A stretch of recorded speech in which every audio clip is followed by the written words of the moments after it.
Misal nih, kalian sudah menemukan masalah gitu ya. Terus mau diapakan masalahnya? Ya, salah satunya adalah mungkin ada yang bekerja buat orang lain gitu. Tapi kalau bekerja buat orang lain, tetap pilih perusahaan yang align sama permasalahan yang tadi kamu pegang gitu. Misalkan ini ada perusahaan McDonald nih. McDonald tuh nggak terkenal mas sebagai social entrepreneur, ngapain harus kerja di situ? Oh nggak apa-apa. Tapi kamu yakin kan kalau masuk di dalam McDonald itu ada problem yang bisa kamu pecahkan dalam hati? Misalkan kayak dulu tuh teman saya ada yang pengen menyelesaikan permasalahan telur dan ayam gitu. Jadi free range egg. Jadi berusaha ngebuat supaya ayam itu nggak ayam lehor semua, nggak ayam ternak semua, tapi bener-bener free range egg yang sehat, yang telurnya tuh punya kandungan protein dan stress level ayamnya rendah gitu. Dan akhirnya dia masuk ke McDonald. Dari dalam perusahaan tersebut, dia itu ngotak-ngatik apa ya, ya ibarat mempengaruhi temennya, mempengaruhi pimpinannya, dan akhirnya dalam waktu kurun waktu 6 tahun dia itu berhasil. McDonald tuh akhirnya di US, di bagian US, di bagian selatan saya lupa kotanya, itu akhirnya supply-nya semua dari free range egg gitu, nggak dari telur yang ternak lagi gitu. Jadi itu salah satu contoh, dan social entrepreneur tuh nggak perlu hidup di perusahaannya sendiri tuh nggak. Yang penting kalian ngeradiasi teman-teman kalian dan sekitar kalian tuh supaya bener-bener ayo nih kita bawa agenda sendiri aja di dalam hati, dan kalian enggok-enggokin aja teman kalian supaya kalian akhirnya bisa membawa perubahan yang nyata gitu. Itu kalau kalian bekerja di perusahaan yang lain gitu. Jadi nggak ada judgement kok. Misalkan mau kerja di apa ya, perusahaan minyak gitu, banyak juga social entrepreneur itu yang kerja di pertambangan gitu, banyak juga gitu. Cuma mereka fighting their own war gitu loh di masing-masing perusahaannya gitu, untuk akhirnya ngeradiasi sosial agenda mereka ke perusahaan tersebut gitu. Nah, namun ada sebagian orang yang beruntung nih, beruntung akhirnya bisa jadi pemimpin gitu. Nah, kalau ketika jadi pemimpin, maka problemnya adalah accountability. Kalian harus bertanggungjawabkan ketika jadi pemimpin gitu. Jadi, wah jadi entrepreneur tuh enak ya, bisa leha-leha, bisa ngatur waktu sendiri. Iya, itu salah satu manfaatnya emang gitu. Tapi salah satu hal yang terberat menjadi seorang pemimpin adalah pertanggungjawabannya tuh juga perlu dipikirkan gitu. Nah, kalau jadi pemimpin nanti, kalau jadi usaha ya, pengusaha, itu yang dipikirin tuh cuma dua sebenarnya, strategi sama sistem. Itu kalau di level pemimpin. Kalau kalian benar-benar udah jadi pemilik perusahaan, ketika kalian punya strategi, kalian bikin sistem gitu. Jangan sampai kalian tersibukkan sama implementasi sendiri gitu. Ya nggak apa-apa implementasi sendiri, tapi implementasi sendiri itu dipakai mindset untuk bikin sebuah sistem gitu. Jadi strategi sistem, cuma dua aja yang dipikir. Nah, yang pertama yang perlu di apa pahamin adalah, mungkin kalau dari social entrepreneur itu, kalau emang benar-benar mau jadi pengusaha wirausaha sosial, legal badan usahanya harus pas kan gitu. Nah, sayangnya di Indonesia tuh nggak ada legal badan usaha yang pas gitu, nggak ada bentuk badan hukum yang khusus buat social enterprise tuh nggak ada. Walaupun sebenarnya ada, cuma ya di sama-samakan lah gitu. Kayak koperasi, BUMN, BUMD itu sebenarnya mereka adalah perusahaan-perusahaan yang dioptimasi punya objek sosial dengan sebagai tujuan dan target perusahaannya gitu. Kalau kalian punya perusahaan sendiri, kalian sebenarnya nggak dituntut punya objektif sosial. Tapi nggak apa-apa juga, ada tuh nggak apa-apa. Nanti saya akan kasih konsekuensinya kalau misalkan itu ada dan nggak ada, bedanya apa gitu. Nanti di slide habis ini nanti lebih jelasnya mungkin gitu. Jadi eh, legal usaha ini harus ditentukan dari awal supaya jelas pembagian pendapatannya, tanggung jawab dan kerugiannya gitu. Karena banyak yang ketika kita kerjasama sama orang gitu, ketika merintis tuh nggak ada keributan sama sekali. Tapi nanti ketika perusahaan itu udah mulai untung atau udah mulai rugi dan sudah mulai ada pertanggungjawaban, itu mulai ribut gitu. Jadi kalau bisa legal standing atau badan usaha itu eh, diusahakan di awal. Mau jadi fondasi, asosiasi, mau jadi PT terbuka, PT perseorangan, itu harus ditentukan dari awal supaya kalian nggak terjebak sama kerugian dan pendapatan dan tanggung jawabnya nanti gitu. Jadi legal badan usaha dan pemilihannya tuh sangat-sangat penting gitu.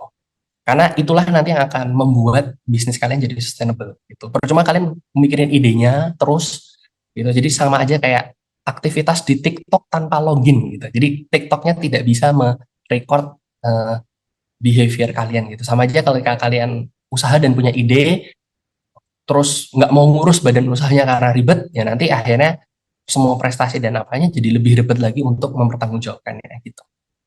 Jadi jadi pemimpin ya harus milih legalnya gitu. Nah ini bedanya social entrepreneur sama yang lain gitu. Jadi kalau kita fokus banget sama social enterprise itu eh, investasi kembalinya itu memang tidak sebanyak kalau kita itu nge-maximize profit kita gitu. Jadi emang pengembalian investasinya mungkin jauh lebih lama atau mungkin juga bisa lebih cepat tapi nggak bisa gede-gede gitu. Jadi sekitar kalau dalam rata-rata semua social entrepreneur di rata-rata kan itu dapatnya returnnya cuma 9%. Itu kecil tapi ada return gitu. Dan ini yang jadi permasalahan kenapa orang kok akhirnya akhirnya nggak usah deh sosial sosial objektif tuh susah banget lah, nggak usah lah, nggak usah dipikirin gitu. Ya nggak apa-apa, berarti kalian punya mindset ngemaksimasi profit kalian. Tapi kalau social enterprise itu nge-optimize profit kalian, nge-optimize supaya kalian berhati-hati nggak langgar. Kalian misalkan yang lain itu nggak usah pakai AMDAL dulu deh, AMDAL mahal gitu. Oh kalian udah dari awal dah spending buat bikin AMDAL dulu gitu. Jadi kekurangan-kekurangan apa ya, kekurangan-kekurangan financial return-nya itu karena kalian banyak mengantisipasi masalah-masalah sosial yang akan terjadi ketika kalian bikin sebuah usaha gitu. Jadi memang range-nya itu di tengah. Dan ini investor-investor yang paham tentang social entrepreneur itu sudah memahami bahwa return-nya itu cukup, yang penting cukup dan yang penting ada kembalian gitu.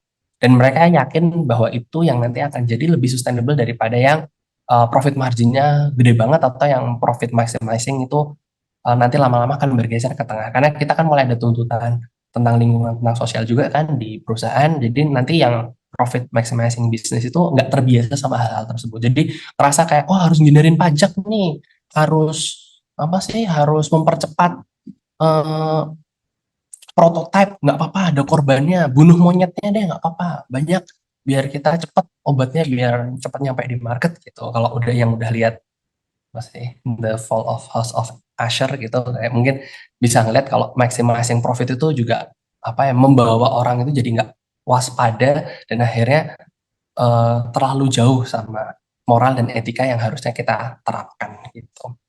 Jadi sebenarnya argumen saya adalah kalau di Indonesia tuh sebenarnya pasnya ini gitu, karena disinilah kita tuh bisa kerja, beribadah, terus dapat duit, terus nyaman gitu, ketemu karyawan juga nggak ada yang dirugikan gitu. Jadi itu hal-hal yang menurut saya sih kalau maximizing profit itu lebih membawa ke kebahagiaan dan kesenangan, tapi kalau jadi social entrepreneur itu lebih membawa ke ketenangan batin gitu. Jadi tergantung kalian mau mau apa ya, mau mau visi misinya kemana. Kalau saya kebetulan itu tidak mencari, bukan tidak mencari sih, lebih mencari ketenangan dan ketenangan batin daripada kesenangan sesaat gitu.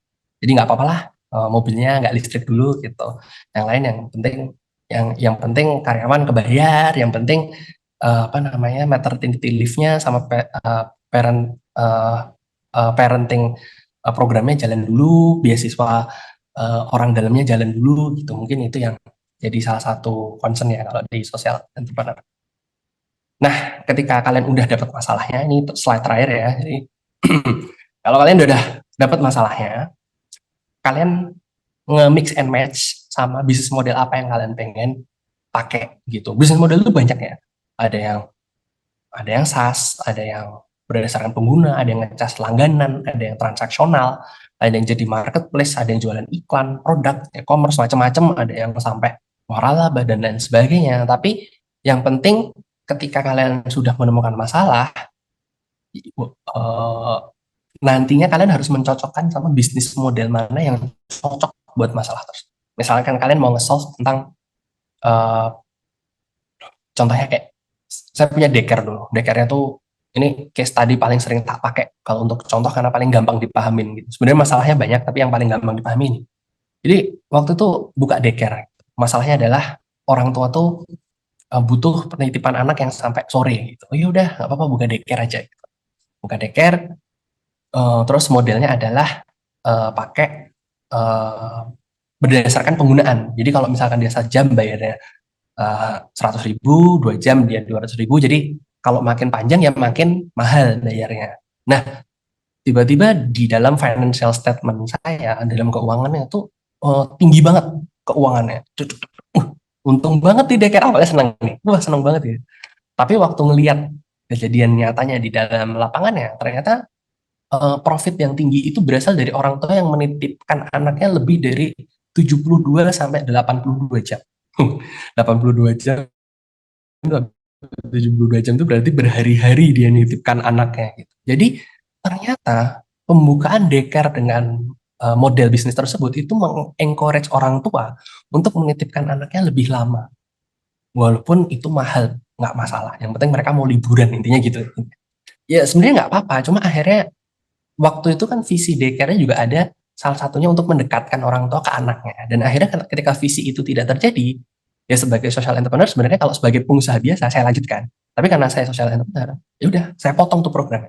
Saya akan batasi cuma boleh sampai jam 6 sore atau jam 7 malam. Semalam nggak boleh lebih dari 24 jam gitu. Nanti kalau lebih dari 24 jam saya akan laporkan gitu. Intinya gitu. Akhirnya ya benar ada yang pelanggan yang pergi, ada yang benar-benar oh karena tahu visi misinya akhirnya jadi loyal juga ada gitu. Itu memang apa ya? Memang dilema-dilema yang akan sering terjadi ketika kalian jadi social entrepreneur. Kalian mau ngemaksimalin impact kalian atau ngemaksimalin uangnya gitu. Nah, jalan tengahnya adalah mau optimasi aja. Yang penting ada untungnya dan nggak rugi, dan ada untungnya tapi kalian jangan tamak gitu. Kalau kalian tamak nanti akhirnya kalian terjebak pada produk-produk yang me, apa ya, produk-produk yang merugikan masyarakat. Gitu. Makanya akhirnya matrix-matrixnya harus didefinisikan di awal. Misalnya kalian jualan e-commerce nih, mau jadi social entrepreneur pakai e-commerce, berarti pendapatan bulanan kalian mungkin yang jadi prioritas utama yang harus diukur. Kenaikan pendapatan bulanan, pendapatan kotornya harus di-track. Pengeluaran optimal per konsumen ini maaf ya salah ketik, pengeluaran optimal per konsumen sejenisnya itu harus di tracking gitu. Jadi ketika kalian berbisnis masalah ketemu model, model ketemu matrix gitu. Jadi matrix apa yang cocok, dan kalian sebagai pemimpin tuh nggak perlu tahu banyak, nggak perlu tahu semuanya. Yang penting tahu matrix-matrix pentingnya di dalam sebuah model yang kalian terapkan gitu. Jadi masalah model matrix itu penting untuk jujur dari awal agar kita tuh fokus sama dampak eh, yang kita pengen bikin gitu, yang kita pengen menyelesaikan masalahnya gitu. Jadi itu itu cerita singkat jadi social entrepreneur ya kayak gitu gitu. Jadi nemukan masalah, model, matriksnya. Udah gitu. Simple sih sebenarnya.